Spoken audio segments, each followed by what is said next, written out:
Welcome to the Deep Dive. Today, we're diving into Saudi Vision 2030. Okay. It's this plan, right? And it's getting a ton of attention. Yeah. Because it's all about, totally transforming Saudi Arabia. That's a big one. And our listeners are really interested in learning more. I bet. We're lucky to have you here to break it all down for us. Happy to help. We'll be using the Wikipedia article on Saudi Vision 2030 as our guide. Great. So to start, can you give us a clear idea of what Saudi Vision 2030 actually is? Sure. When did this ambitious plan first come about? So Saudi Vision 2030, it's a strategic framework. It was launched on April 25, 2016. Okay. It was the idea of Crown Prince Mohammed bin Salman. Right. And the main goal is to diversify the Saudi economy, I see. to move away from that heavy reliance on oil. Mm-hmm. The whole idea is to make Saudi Arabia a vibrant society, Yep. a thriving economy, and a global leader Wow. by 2030. 2030. Yep. Not that far off. That's coming up quick. It is. There's this motto, and it really caught my eye. Oh, which one? Saudi Arabia, the heart of the Arab and Islamic worlds, the investment powerhouse, and the hub connecting three continents. Oh, yeah. What stands out to you about that? Well, first of all, it shows just how big their goals are, right? Yeah. They want to be a global leader, especially in the Arab and Islamic world. Mm-hmm. That phrase, connecting three continents, that hints at some serious geographic ambition, too. Yeah, I was thinking that. They want to be the link between Asia, Africa, and Europe. Makes sense. Big plans. It's interesting, though, because the article mentions Saudi Arabia still relies a lot on oil revenue, Oh, definitely. even with Vision 2030. It's true. Isn't that kind of contradictory? That's one of their biggest hurdles, honestly. Yeah. Trying to decrease their oil dependence has been a goal for decades, I can imagine. but it's hard. It's a tough problem. It comes down to something called the resource curse. Oh, the resource curse. Wow. You've heard of that. Not really. So countries that are super rich in natural resources like oil, they often run into economic trouble because they put all their eggs in one basket. One basket they could break, I guess. Exactly. And that can lead to all kinds of problems, It's like what? like economic instability, I see. a lack of diversification in their industries, Okay. and even political issues, believe it or not. Oh. It's a challenge many resource-rich nations face. So Vision 2030 is trying to create a bunch of baskets instead of just relying on the one. Exactly. Diversify, diversify, diversify. That's the name of the game. Right. Attract investments from other countries, develop other sectors. Makes sense. It's all about building a more resilient future, a future that doesn't completely depend on the ups and downs of oil prices. I gotcha. Now, the Wikipedia article talks about three core pillars that Vision 2030 is built on. Right. Can you break those down for us? Okay, so the first pillar, making Saudi Arabia the heart of the Arab and Islamic worlds. That means strengthening their influence in the region, religiously and culturally, promoting moderate Islam, Okay. investing in things like religious tourism, and preserving historical sites. I see. The second pillar is all about establishing Saudi Arabia as a global investment powerhouse.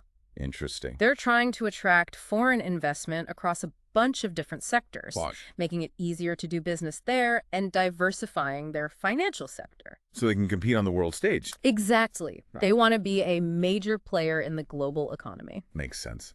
What's the third pillar? The third pillar is about leveraging their location. Okay. They're right in the middle of things geographically. Yeah. They want to be a hub connecting Asia, Africa, and Europe. So like a crossroads. Exactly. They're putting a lot of money into world-class infrastructure. I can imagine. Ports, airports, logistics networks, that sort of thing. Mm-hmm. They want to be the central transit point for trade and travel between these continents. That's a huge goal. It is. Okay, so we've got these three pillars. Right. But the article also mentions that Vision 2030 is implemented in phases. You got it. 3 phases, 5 years each. Yeah. Can you tell us more about that? Sure. So these phases are basically like a roadmap Okay. to help them achieve the long-term goals of Vision 2030. Right. Each phase has specific targets, I see. initiatives they want to complete, Right. and they build on the progress from the previous phase. So it's like a step-by-step plan. Exactly. It keeps them on track and allows them to see how they're doing. Makes sense. So we've got the what, the why, and the how of Vision 2030. We got the basics down. But what I'm really curious about are the specific projects they're working on. Ah, yes. The nitty-gritty. Exactly. How are they actually making all of this happen? What are they building? What are they changing? That's where things get really interesting. I bet. And that's what we'll dive into in the next part of our deep dive. Can't wait. Welcome back to our deep dive on Saudi Vision 2030. So we've covered the goals, the pillars, the whole framework. We've laid the groundwork. But now I want to get into the actual stuff they're doing, The concrete actions. Exactly. Yeah. What are the big projects that are going to bring this vision to life? Well, one that's been making headlines is NEOM. NEOM, yeah. This futuristic mega city they're planning in the Tabuk province. I've heard about this. It's supposed to be massive. Massive is an understatement. We're talking a $500 billion project. What? $500 billion? It's mind-boggling. That's more than some country's entire GDP. They're envisioning it as a technological utopia. Utopia, huh? Think robots, flying taxis, renewable energy everywhere. Like something out of a sci-fi movie. It's designed to be a model for the future. But with a price tag like that, there've got to be some downsides. Oh, absolutely. NEO has been criticized for its potential environmental impact. Yeah, building a city that size in the desert can't be good for the environment. Exactly. There are concerns about sustainability, water usage, the whole ecosystem. And what about the people who already live there? That's another issue. There are indigenous tribes in that area who are being displaced. So progress comes at a cost. It often does, especially with a project of this scale. It's a lot to consider. What about other projects? Are they doing anything to attract tourists? Oh, yeah. Tourism is a big part of Vision 2030. Trying to change Saudi Arabia's image, I guess. Exactly. They want to be seen as a modern, welcoming destination. So what are they doing to make that happen? Well, there's the Red Sea Project. Okay, I think I've heard of that one. They're developing a huge stretch of coastline along the Red Sea. Wow. Building luxury resorts, creating these high-end experiences. Sounds fancy. It's a massive undertaking, but it's had its share of controversy, too. Really? Why? Remember Richard Branson? Yeah, the Virgin guy? He was actually involved in the project initially. I didn't know that. But he backed out in 2018. Oh, why did he do that? Ethical concerns, mainly. Like what? Well, it was right after the Jamal Khashoggi murder. And that kind of put a spotlight on Saudi Arabia's human rights record. So it made some investors nervous. Exactly. It's hard to attract international partners when there are those kinds of concerns. So they're trying to open up to the world, but also dealing with these sensitive issues. It's a tough balancing act. For sure. So we've got the futuristic city and the luxury tourism. What about projects for the Saudi people themselves? Well, there's Qiddiya. Qiddiya? What's that? It's like a giant entertainment city. An entertainment city in Saudi Arabia. Yep. They're building it southwest of Riyadh. This Vision 2030 is full of surprises. It's a big shift from their traditional image. So what's going to be in this Qiddiya place? Everything you can imagine. Theme parks, sports venues, cultural attractions. That's pretty ambitious. Oh, and a Six Flags? A Six Flags? Seriously? Yep. Roller coasters and all. I never thought I'd see the day. It's a clear sign of how they're trying to change society. Yeah, more entertainment, more fun, more in line with global trends. Exactly. But not everyone is happy about these changes. I can imagine. There's got to be some pushback. There is. You have this clash between modernization and tradition. It makes sense. Some people probably feel like their culture is being threatened. It's a delicate balance, that's for sure. The government is walking a tightrope.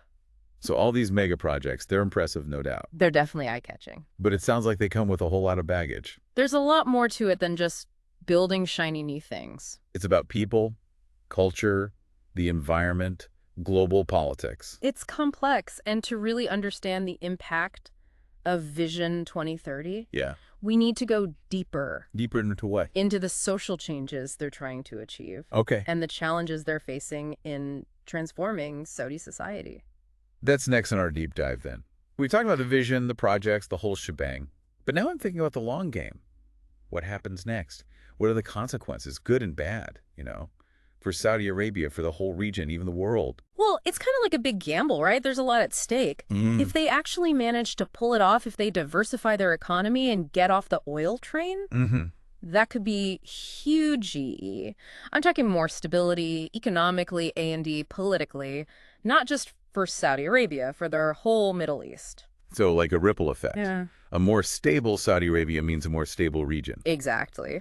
But there's the flip side, too. Oh, yeah, there's always a flip side. All this modernization It could cause some serious friction, socially and culturally. We talked about the pushback they're already seeing. Yeah, not everyone's on board with all this change. If people feel like their traditions are being bulldozed, things could get messy. Social unrest, definitely a possibility. A tough balancing act for sure. For sure. And then there's the whole question of how this reshapes Saudi Arabia's place on the world stage. Right. They're trying to become less reliant on everyone else. Independent, economically and politically. And that could mean a shakeup in alliances, power dynamics, the whole 9 yards. Could change who's friends with who. Exactly. Like, they might not need Western partnerships as much anymore. And that has big implications for energy markets, global security. Wow. Yeah.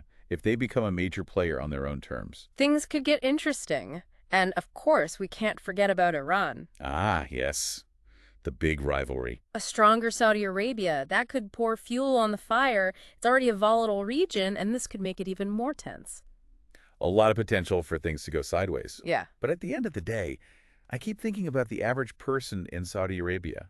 How will all this affect their lives? That's the million-dollar question. That's how we'll judge whether Vision 2030 was a success or not, you know. Did it improve people's lives? It makes things better for them. Exactly. Did it create economic opportunity, better quality of life, a more inclusive society? If the answer is yes, then you could call it a win. But if it just leads to more inequality, social unrest, people feeling like they've lost their identity, then it's a failure, plain and simple. So the jury's still out. Big time. It's a bold experiment, no doubt about it, a grand vision, but nobody knows for sure how it'll all play out. Well, this has been fascinating. Seriously, mind-blowing stuff. We've covered so much ground. Futuristic cities, global power shifts, the human side of it all. I feel like I've learned a ton. Glad to hear it. For our listeners, anyone who wants to understand what's shaping the future, Saudi Vision 2030 is a story you got to keep your eye on. It's ambition, transformation, uncertainty, all rolled into one. This is a story that's going to keep unfolding for years to come. Thanks for joining us on The Deep Dive.